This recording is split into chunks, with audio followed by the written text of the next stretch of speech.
Et je remercie vivement Jean-Philippe Ackermann qui est là ce soir, qui va un petit peu plus se présenter, qui a un parcours jeune chambre exemplaire et qui fait partie de ces personnes qui nous inspirent pour agir. Et je suis très heureux de l'avoir avec nous ce soir. Bonsoir Jean-Philippe, et c'est à toi. Merci beaucoup. Est-ce que vous m'entendez parfaitement, ni trop fort, ni pas assez fort? Tout va bien? Bien, merci Olivier. Merci à tous. On va passer 1 heure ensemble.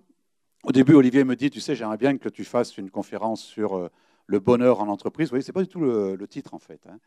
Et je lui ai dit, mais tu sais, vu que ce sont des personnes qui... Vous venez créer votre entreprise, c'est ça, si je comprends bien, hein, vous démarrez. Donc, je vais leur dire qu'ils vont vivre des moments difficiles. Hein, pour bien démarrer, comme ça, on pose le cadre et tout. Hein, c'est ce qu'on appelle les ondes positives. Vous allez vivre des moments difficiles. Parce que moi, je suis chef d'entreprise depuis 20 ans. Et avant j'avais la chance d'être directeur général de société où je redressais les sociétés. Voilà, donc à 25 ans, j'ai commencé à redresser les sociétés jusqu'à l'âge de 40 ans. Et puis à 40 ans, j'ai eu envie de créer ma société moi-même. Et donc, ça fait maintenant 20 ans que je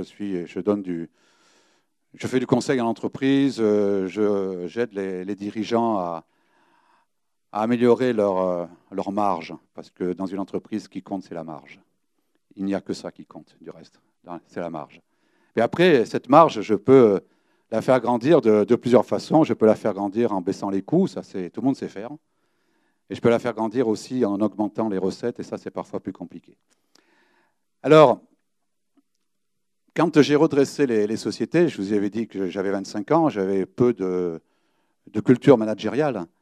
À 25 ans, surtout que j'étais plutôt quelqu'un qui aimait faire du baby-foot et boire, comme on dit ici, des canons au café, plus que d'aller dans les études. Et à 25 ans, j'avais un bac qui n'existe plus. Ça veut dire qu'ils n'ont pas trouvé plus bas. J'avais un bac G1. Alors, je ne sais pas si ça vous dit quelque chose, bac G1. Si ça vous dit, voilà. Je vois que je ne suis pas le seul à avoir ce bac. Bien, vous aimiez aussi faire du baby-foot.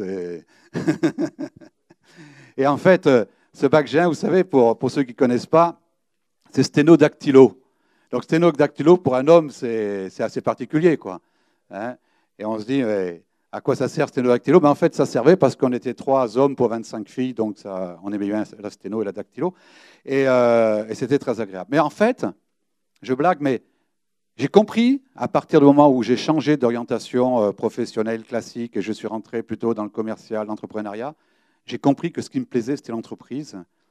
Et j'ai eu le bac avec mention. Vous voyez qu'on peut faire un bac G1 et l'avoir avec mention, ça veut dire qu'à partir du moment où on fait quelque chose qui nous plaît, tout de suite, la réussite est là.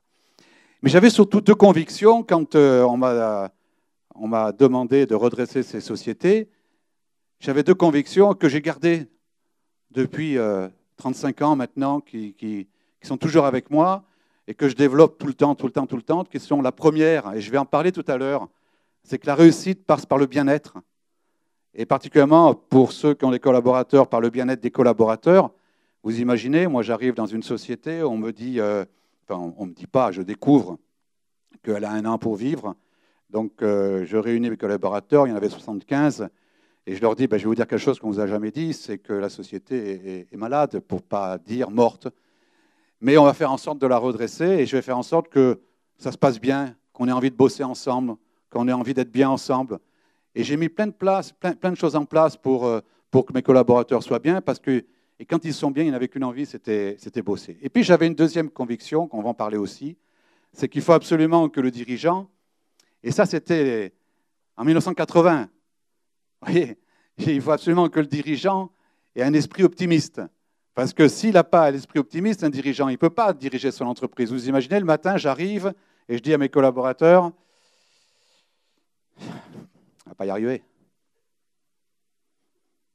Je ne comprends pas même pourquoi on est là, quoi. Et puis je leur dis, mais il faut bosser, quoi, les gars, il faut y aller. Non, ça ne fonctionne pas comme ça. Donc, être optimiste quand les temps vont bien, c'est facile. Être optimiste quand les temps sont durs, c'est plus difficile, mais c'est nécessaire. Et aujourd'hui, on a une chance inouïe, c'est que les temps sont difficiles. Et là, c'est sympa parce que pour les optimistes, c'est vraiment une période extraordinaire. Alors, J'ai voulu, plutôt que de faire une conférence sur l'optimisme que je fais, puisque je travaille, je fais à peu près 30 conférences par an sur des grands comptes, EDF, Groupama, Orange, 3M, Tecnal, etc., etc. J'ai voulu faire cette conférence que j'ai fait dernièrement au Maroc, en Italie, etc., qui s'appelle « Pour réussir à adopter un mental de champion », parce que je trouve qu'aujourd'hui, ça vaut le coup de dire ça. Alors, qu'est-ce qui va se passer quand on crée une boîte, quand on dirige une boîte, une entreprise? Qu'est-ce qu'il se passe? C'est qu'il y a des moments qui vont être géniaux, et puis il y a des moments qui vont être très, très durs. Il y a des moments où vous allez douter. Il y a des moments où vous allez penser que vous avez perdu. Il y a des moments où vous vous dites, de toute façon, je ne peux pas atteindre la ligne d'arrivée. Et puis, vous allez remarquer que pendant ces moments-là, vous avez des gens qui vous disent, je te l'avais bien dit. Ce n'était pas le moment de démarrer. Si tu m'avais écouté. Et puis, il y a deux façons de réagir. Il y a la première façon qui va être de dire, bah oui, c'est vrai, après tout, j'ai fait une bêtise, je n'aurais pas dû démarrer. Pourquoi je suis allé voir Olivier Sassia? Pourquoi je suis allé suivre 2 jours de booster? J'aurais été tellement mieux chez moi, à me plaindre, à me lamenter. Après tout, c'est vrai, la conjoncture est difficile, c'est vrai que ce n'est pas le moment. Et là, vous aurez perdu, définitivement perdu. Ou alors une deuxième attitude, qui est de dire, c'est quand c'est difficile qu'il y a les meilleures opportunités. Vous savez, souvent je dis, quand les temps sont durs, c'est le temps des durs. Et je me dis, je vais être ce dur-là. C'est-à-dire que peut-être que je suis loin de la ligne d'arrivée. Peut-être que j'entends, c'est compliqué, on n'y arrivera pas, c'est difficile. Mais je me dis qu'après tout, tant que la ligne d'arrivée n'est pas passée, je peux aussi gagner. Et là, vous aurez effectivement beaucoup plus de chances de réussir. Et comme on est dans un temps difficile, seuls ceux qui auront beaucoup de persévérance, beaucoup de courage vont réussir.